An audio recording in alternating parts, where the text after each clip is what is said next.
Welcome to Breaking Changes TLDR, where we deviate from our normal weekly interview to focus on a specific topic, providing much more bite-sized segments to our subscribers. With Breaking Changes TLDR, we're looking to explore a diverse range of topics from across the world of APIs, but I'm really hoping to break things down in a way that makes them more accessible to a wider audience.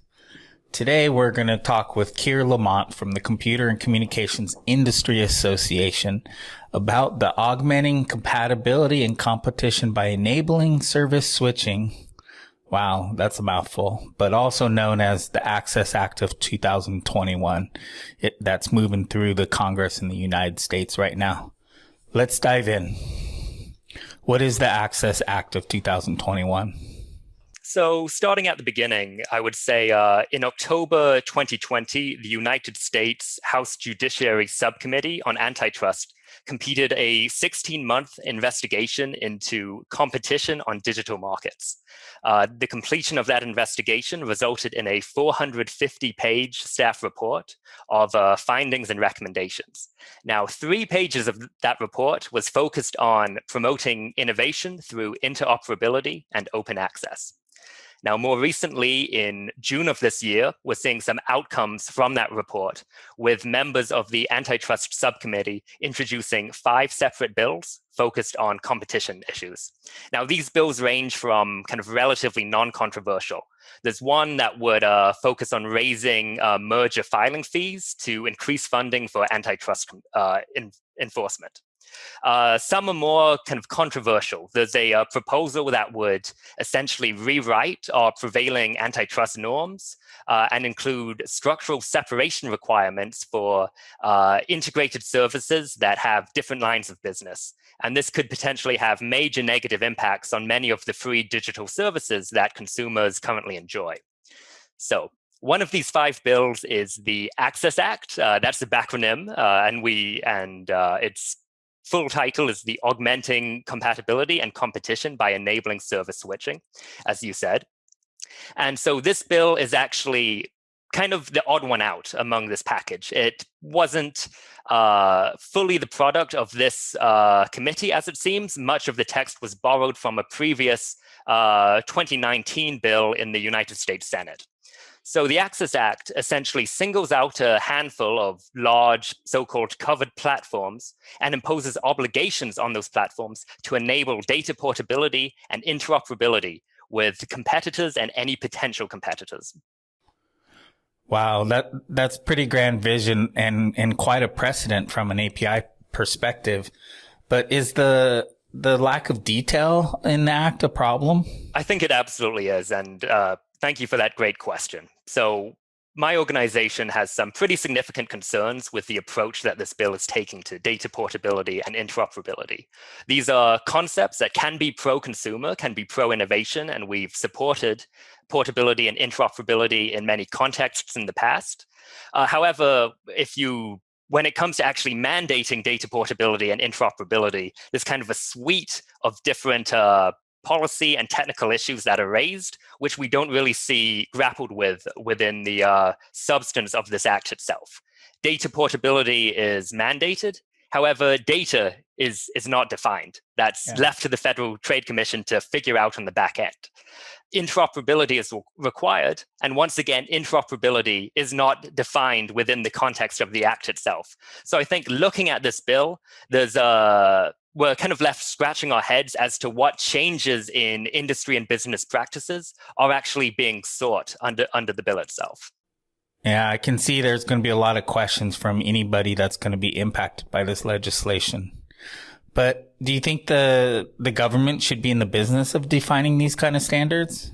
The Federal Trade Commission, which would be kind of the main entity put in charge of setting kind of the standards for enabling portability and interoperability, certainly has technical expertise, has played a beneficial role in rulemaking in the past.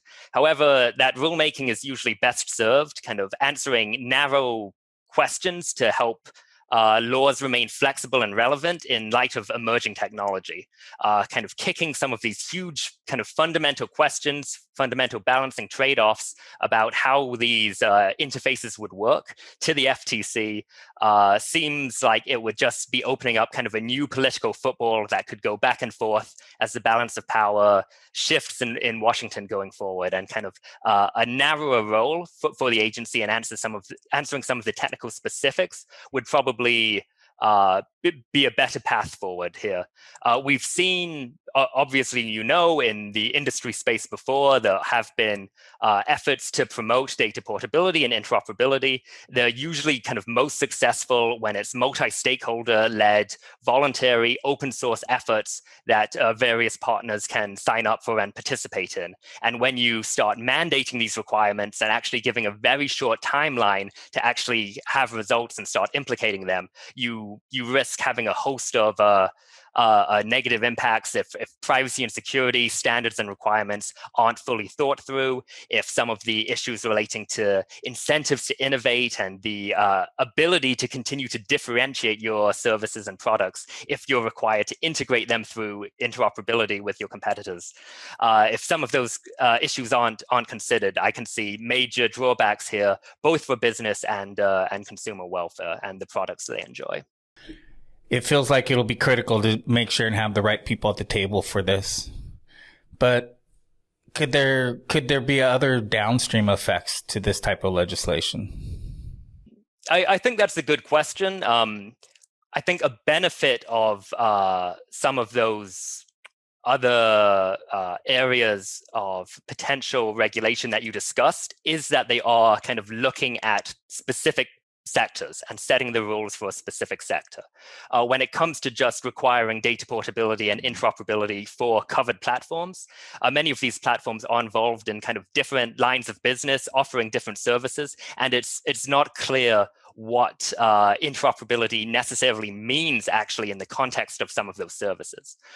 So there's, I think there's definitely there could definitely be downstream impacts and influence of the rules that are being set here. However, it's unclear kind of what that would be, because again, this is just such kind of an open-ended kind of question at this point. These issues are so open-ended, it's unclear what the actual impact and result of setting rules pursuant to the Access Act would be. Well, I guess we'll just have to wait and see the effects. That is, if it passes. I mean, what do you think the overall success of this bill is going to be? It's already passed the first hurdle. It's advanced through the House Judiciary Committee on a relatively narrow road with bipartisan support as well as bipartisan opposition. One thing I'm encouraged by is that lawmakers did seem receptive to some of the concerns that various groups have raised, and did, I believe, attach 7 different amendments to the Access Act during that markup. And some of those amendments will help. One amendment was to slightly soften the requirement that any adjustment that you make to your API receive prior approval from the Federal Trade Commission. There were other changes to slightly extend the time period that would be required for actually implementing all these new portability and interoperability requirements. So the bill has advanced from the first hurdle, but we do see that lawmakers do appear receptive to making some changes to this. In the context of this bill and the entire kind of antitrust package of bills that I discussed earlier in this call, we have heard from some leadership in the Democratic Party that these bills may not yet be ready for prime time and may not yet be ready to be heard on the full House floor.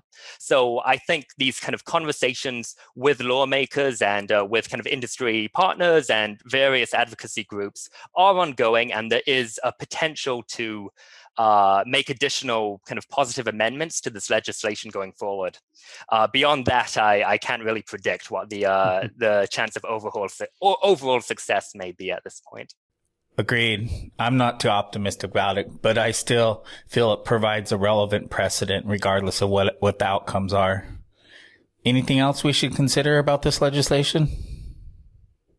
Sure. I would say I would point to the resources that we've already produced on this. I've written a blog post on our website, projectdisco.com, looking specifically at the Access Act. Some of my colleagues at CCIA have written about some of the other bills and concerns we have with those bills that are coming forward. And I would say that would be a good place to start. But these are major proposals that have the potential to rewrite our kind of the dominant kind of antitrust standards that have existed in the United States for decades at this point, kind of shifting away the focus from consumer welfare to some presumptions about bigness in and of itself being bad. So I would say that this is an issue worth following.